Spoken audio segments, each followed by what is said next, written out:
Okay, so this is the briefing of the Ferrocene experiment, and the purpose of this Ferrocene experiment is to learn how to perform a really important technique for separating molecules and purifying them called column chromatography. And so in this experiment, what you've got is two inorganic, well, the organometallic compounds, ferrocene and acetylferrocene.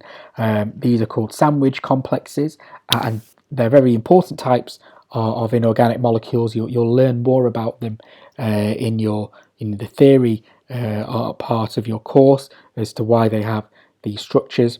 But you're using these two molecules here, starting with them as a mixture and learning how to do column chromatography by separating these two compounds.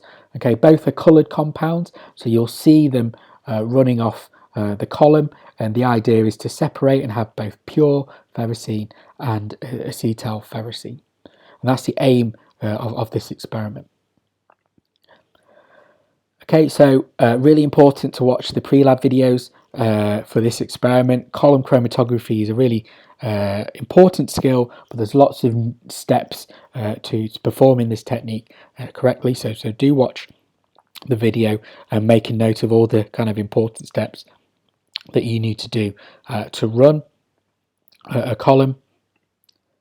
In terms of how the structure and planning of this experiment, you can we anticipate that in the morning session will be used for setting up your column. You can then sort of leave your sort of column to and have a break, go for lunch, something like that, and then after lunch sort of add your mixture of ferrocene and acetylferrocene and run and perform your separation.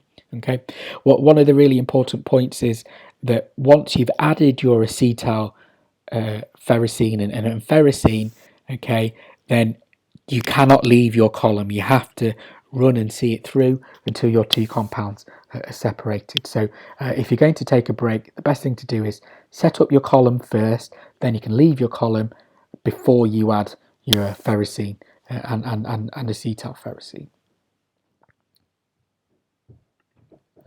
Okay, so this is a purification experiment.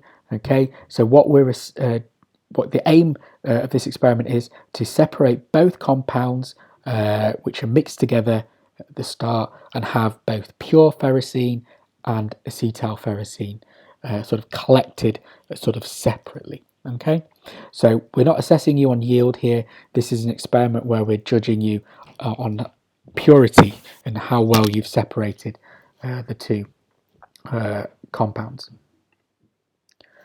Okay, in terms of the hazards of this experiment, okay, do look through the lab script, make sure you know the hazards of what you're using. If you do forget, make sure that you sort of look in your lab script so that you can you know what the hazards are and you know how to handle them safely before you're just about to use them. But one of the key hazards in what you're using in this experiment is the silica that you're sort of using to make your column. Okay, it causes real sort of respiratory problems. Okay, it's a fine powder. Okay, it shouldn't be left out open.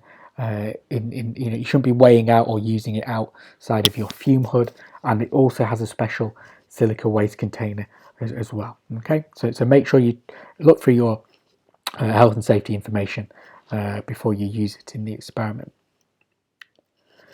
Okay, so just some key points, tips for running this column and making sure it runs well for you so that you can separate the two chemicals successfully.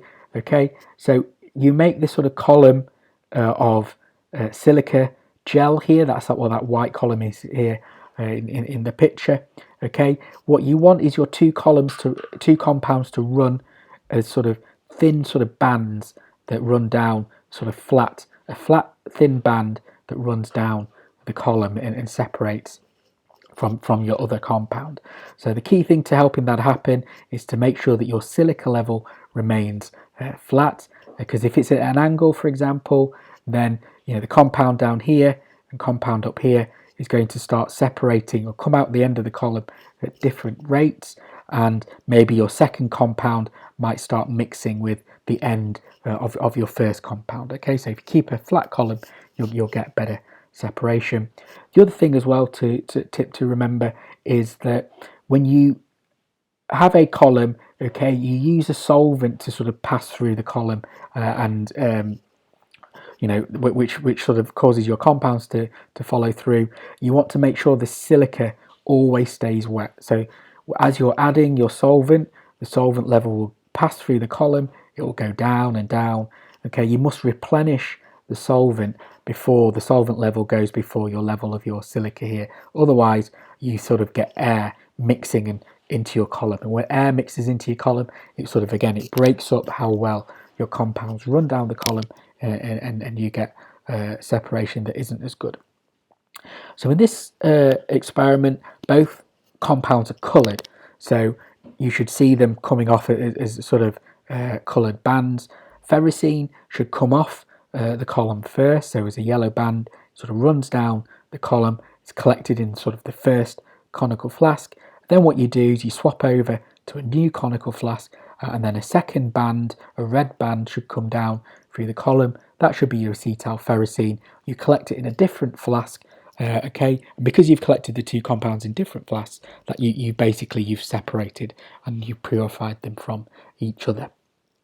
Okay, so that's the briefing video for the ferrocene purification experiment.